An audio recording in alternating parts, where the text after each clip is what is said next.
Our mission today is to look at what happens when you are an absolute freak of nature, yet you find yourself constantly finishing second to generational superstars. How do you pivot to find the one highly specific arena where you are unbeatable? Okay, let's unpack this. So to really understand Fenomeno's trajectory, we have to look at his biology because he was just a walking contradiction to his own bloodline. Totally. He was sired by Stay Gold, which is a stallion who is basically legendary in Japanese racing circles.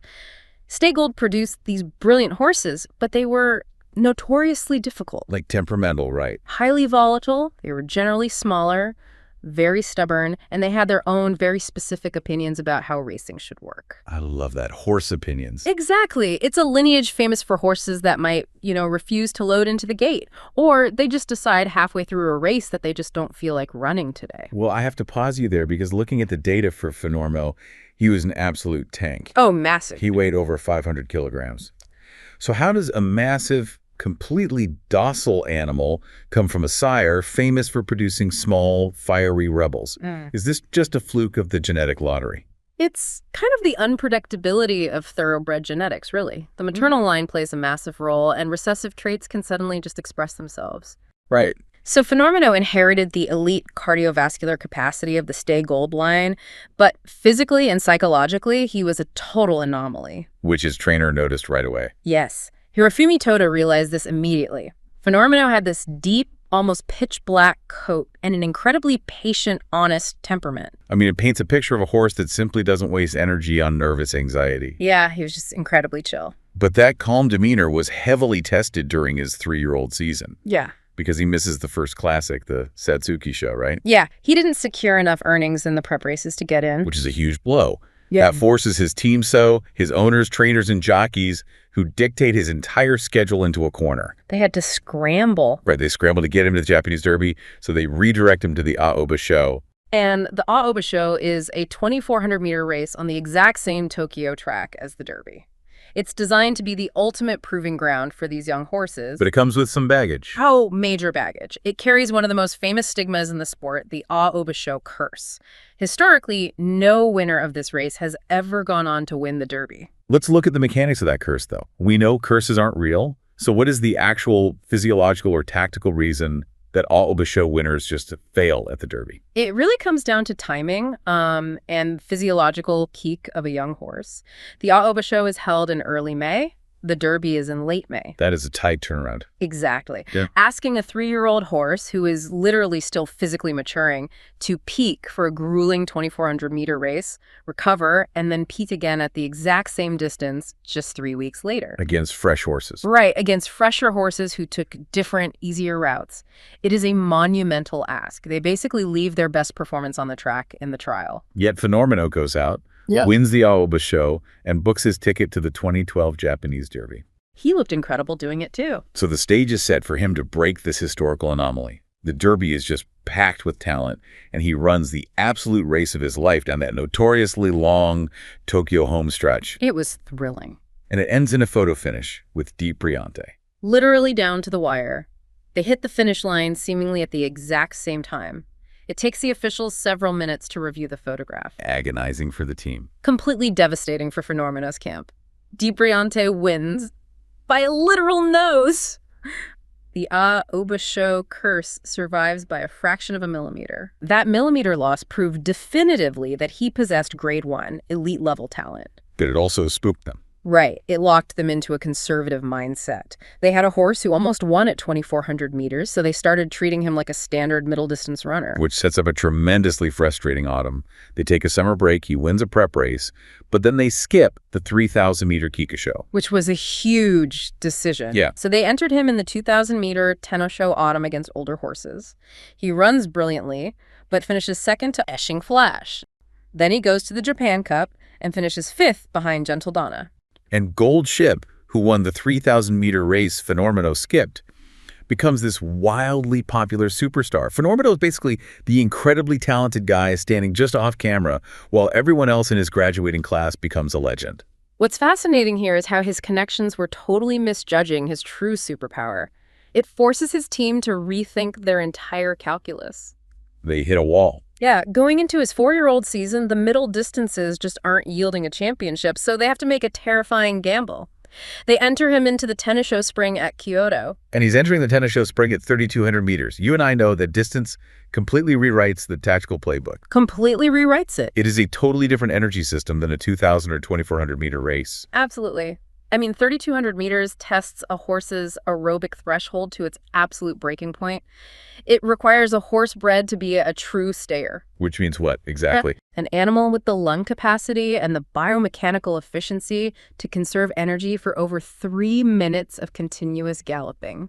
And Kyoto is not a flat track. No, particularly on the Kyoto track, which features a notorious hill on the backstretch that they have to climb twice during this race. So going into this, the public is highly skeptical. Goldship is the overwhelming favorite because he already proved his stamina by winning at 3,000 meters. He was the obvious choice. Fenomeno is the second choice, but there is a massive gap in the betting. People just don't believe his body type can do it. But the tactical breakdown of this race perfectly highlights Fenomeno's Mamichin temperament. That black bean calmness. Yes. A horse named Satono Shuren sets a blistering early pace, just stretching the field out. In a true endurance test, panic is the enemy. You can't let your adrenaline spike too early. Right, if a horse gets anxious and chases a fast pace early, they burn their anaerobic matches and will completely collapse in the final 400 meters. But the giant black bean doesn't panic. Not at all. He settles mid-pack. He just lets the chaos happen in front of him. He runs a mathematically perfect race. As they navigate that Kyoto hill for the second time, Fenomeno incrementally improves his position. And the favorite starts fading. Yeah, by the time they hit the home stretch, the punishing pace has broken Goldship. The overwhelming favorite is struggling in the pack. A challenger named Tozenrar comes flying up. But Fenomeno, the massive horse, whose team previously skipped a 3,000-meter race out of fear, has reserves nobody knew about. He dug deep. He holds off the charge and captures his first Grade 1 victory. The irony is just staggering. The extreme distance his handlers feared turned out to be the exact arena where he was unbeatable. He goes from the almost horse to the Spring Emperor. Winning once at 3,200 meters proves you have elite stamina. But defending a title like that, particularly after what happens next, is what elevates a horse to historical significance. Fenomeno develops inflammation in his suspensory ligament, Which is terrifying for a trainer.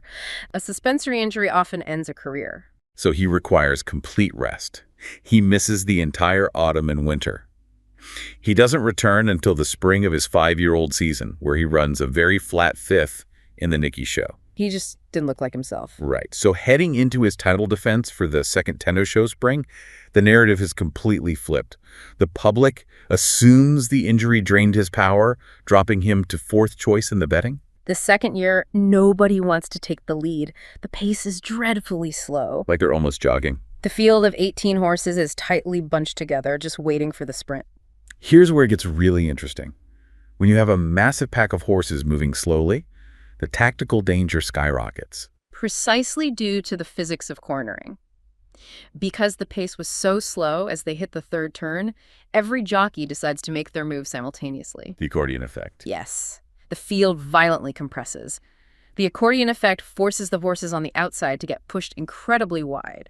Taking a turn 5 or 6 paths off the rail adds significant distance to the race. You are burning energy just fighting centrifugal force. But Fenomeno's temperament saves him again. While other horses are fighting their jockeys or getting swept out wide in the chaos, he stays perfectly balanced. He doesn't get sucked into the surge. No, he holds a highly efficient inside line, shaving critical meters of his total distance. He enters the stretch with a lead, but he is immediately swarmed. When Variation and Hoko Brave are attacking on the outside. And remember, he's compromised. Right. Fenomeno is running on a surgically repaired ligament, coming off a terrible prep race, but he refuses to yield. He fights them off purely through biomechanical efficiency and sheer grit, crossing the wire first. It was an unbelievable performance. Back-to-back titles in the Tenno Spring. To put that in perspective, looking at the modern history of Japanese racing, only 5 horses have ever achieved consecutive wins in this specific race. It's an incredibly elite club. Yeah, it includes immortals like Monsieur McQueen and TM Opera O. It requires flawless health, tactical adaptability, and a mind that just doesn't break under pressure. The first win proved his physiological talent. The second win proved his absolute psychological dominance.